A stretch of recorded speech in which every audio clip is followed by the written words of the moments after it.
Assalamualaikum warahmatullahi wabarakatuh. Selamat pagi teman-teman. Perkenalkan saya Naila Nakila Sabina. Pada kesempatan kali ini saya akan mempresentasikan tentang fenomena burnout mahasiswa di era digital. Dari judul isu yang saya ambil, burnout menjadi salah satu masalah yang cukup sering dialami oleh mahasiswa saat ini. Tidak hanya karena tugas kuliah yang semakin banyak, tetapi juga karena tekanan dari dunia digital yang semakin tinggi.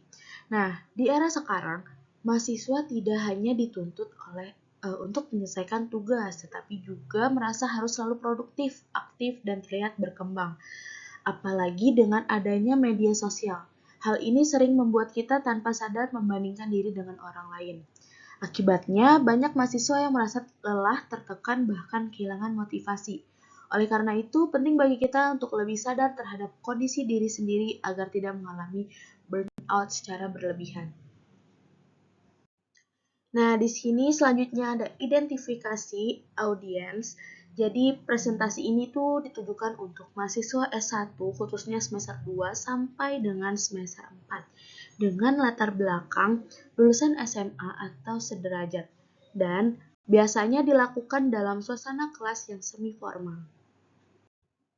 Nah, apa sih tujuan dari presentasi ini? Jadi, untuk memberikan pemahaman tentang apa itu burnout dan menjelaskan penyebab dan dampaknya serta meningkatkan kesadaran pentingnya menjaga kesehatan mental.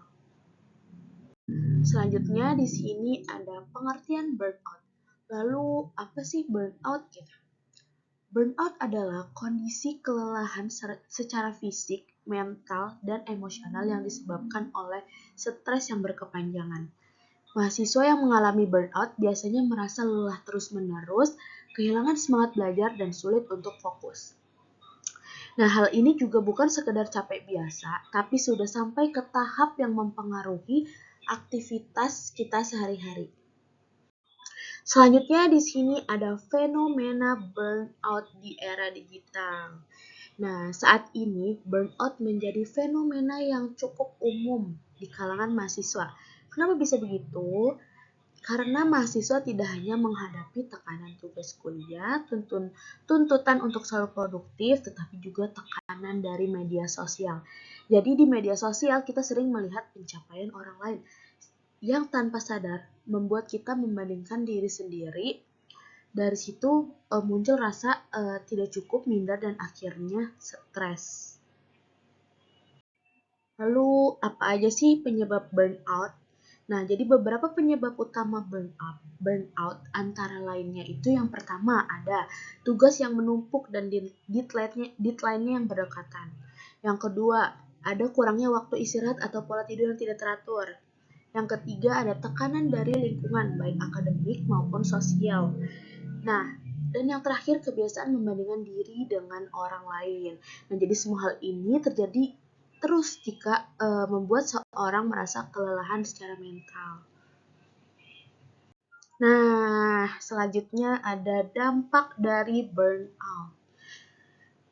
Jika burnout tidak segera diatasi, dampaknya bisa cukup serius. Di antaranya itu, menjadi produktivitasnya menjadi menurun, sulit untuk fokus, mudah merasa stres dan cemas. Bahkan dalam jangka panjang, burnout bisa mempengaruhi kesehatan mental secara keseluruhan. Apa aja sih tanda-tanda dari burnout itu? Jadi beberapa tanda yang bisa kita sadari seperti mudahnya merasa lelah, kehilangan semangat atau motivasi, sering overthinking atau merasa cemas. Nah, jadi kalau tanda-tanda ini mulai sering dirasakan, itu bisa jadi sinyal bahwa kita sedang mengalami burnout. Nah, di sini ada cara mengatasi burnout. Lalu bagaimana cara mengatasi burnout? Yang pertama, kita perlu mengatur waktu dengan lebih seimbang. Nah, antara belajar dan istirahat. Jangan sampai kita terus-menerus fokus pada tugas tanpa memberi waktu untuk diri sendiri. Nah, istirahat itu bukan buang-buang waktu, tapi justru penting supaya kita bisa kembali fokus.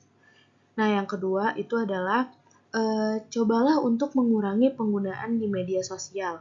Karena tanpa kita sadari, terlalu sering melihat kehidupan orang lain bisa membuat kita merasa tertinggal atau tidak cukup baik. Padahal apa yang kita lihat di media sosial belum tentu sesuai dengan kenyataannya. Selanjutnya ada yang ketiga itu bisa melakukan aktivitas yang kita sukai. Misalnya seperti mendengar musik, menonton film, olahraga ringan, atau sekedar jalan santai. Hal-hal sederhana seperti itu bisa membuat pikiran kita jadi lebih rileks. Nah, yang keempat itu jangan ragu untuk berbicara dengan orang terdekat, seperti teman, keluarga, atau bahkan dosen. Jadi dengan bercerita, kita bisa mengurangi beban pikiran yang selama ini kita pendam sendiri. Selain itu, penting juga untuk menjaga pola tidur yang cukup. Jadi kurang tidur itu bisa membuat kondisi fisik dan mental kita semakin buruk sehingga burnout jadi lebih parah. Dan yang terakhir itu kita juga harus belajar untuk tidak memaksakan diri. Jadi tidak apa-apa jika kita tidak selalu produktif setiap saat. Yang penting adalah kita tetap menjaga kesehatan diri kita baik secara fisik maupun mental. Nah, di sini ada kepentingan presentasi. Dari penjelasan-penjelasan sebelumnya tadi, kenapa sih gitu penting untuk mempresentasikan isu soal fenomena yang terjadi di era digital ini. Nah, jadi tuh presentasi ini tuh dibuat sebagai bentuk edukasi bagi mahasiswa agar lebih memahami kondisi burnout. Nah, selain itu, diharapkan mahasiswa dapat lebih peduli terhadap kesehatan mentalnya dan mampu menerapkan cara-cara sederhana untuk menjaga keseimbangan hidupnya.